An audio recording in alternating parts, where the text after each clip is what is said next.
Hello, welcome back to എൽസ്റ്റോക്സ്. നമസ്കാരം. ഞാൻ ഓമന രാധാകൃഷ്ണൻ, കൺസൾട്ടന്റ് സൈക്കോളജിസ്റ്റ്.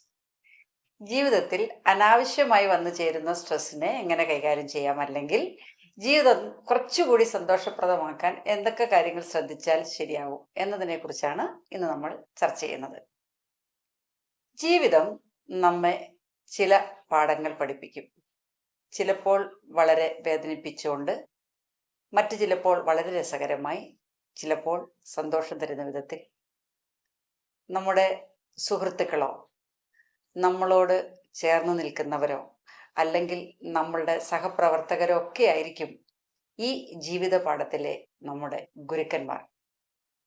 ഓർക്കുക, വേദനിപ്പിക്കുന്ന പാഠങ്ങളിലേക്ക് എത്തുന്നതിന് മുമ്പ് ആ പാഠങ്ങൾ ഉൾക്കൊള്ളാൻ തക്ക വിധത്തിൽ നമ്മുടെ മനസ്സിനെ ഒന്ന് പരുവപ്പെടുത്തുന്നത് നന്നായിരിക്കും. അതോടൊപ്പം മനസ്സിലാക്കേണ്ട മറ്റൊരു കാര്യം, മറ്റുള്ളവർ എടുക്കുന്ന തീരുമാനങ്ങൾ, അവരുടെ പ്രവർത്തികൾ അവർക്ക് സന്തോഷം കിട്ടുന്നതിന് വേണ്ടിയിട്ടാണ്, മറിച്ച് നമ്മളെ സന്തോഷിപ്പിക്കാനല്ല എന്നതുകൂടി മനസ്സിലാക്കുന്നത് അത്തരത്തിലുള്ള സ്ട്രെസ്സുകളെ, അതിൽ നിന്നുണ്ടാകുന്ന സ്ട്രെസ്സുകളെ അതിജീവിക്കാൻ നമ്മളെ സഹായിക്കും. രണ്ടാമത്തെ കാര്യം, നമ്മുടെ ലക്ഷ്യങ്ങളിലേക്ക് എത്തിച്ചേരാൻ ഒരു പരിധിക്കപ്പുറം നമ്മൾ മറ്റുള്ളവരെ ഡിപ്പെൻഡ് ചെയ്യാതിരിക്കുന്നതായിരിക്കും നല്ലത്.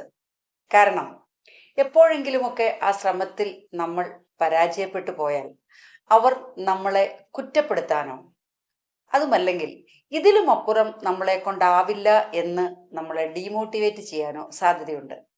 ഇത് നമ്മളുടെ ആത്മവിശ്വാസത്തെ തകർക്കാൻ സാധ്യതയുണ്ട്. അതുകൊണ്ട് അങ്ങനെ ഒരു പരിധിക്കപ്പുറം മറ്റുള്ളവരെ ആശ്രയിക്കാതിരിക്കുക.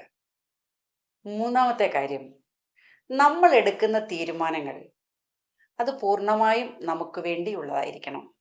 മറ്റുള്ളവരോടുള്ള സ്നേഹം കാണിക്കാനോ, മറ്റുള്ളവരെ സന്തോഷിപ്പിക്കാനോ വേണ്ടി ഒരു കാര്യത്തിലും തീരുമാനങ്ങൾ എടുക്കാതിരിക്കുക. നമ്മൾക്ക് പൂർണ്ണമായി ആത്മവിശ്വാസവും ആത്മധൈര്യവും സന്തോഷവും നൽകുന്നതായിരിക്കണം നമ്മൾ എടുക്കുന്ന തീരുമാനങ്ങൾ.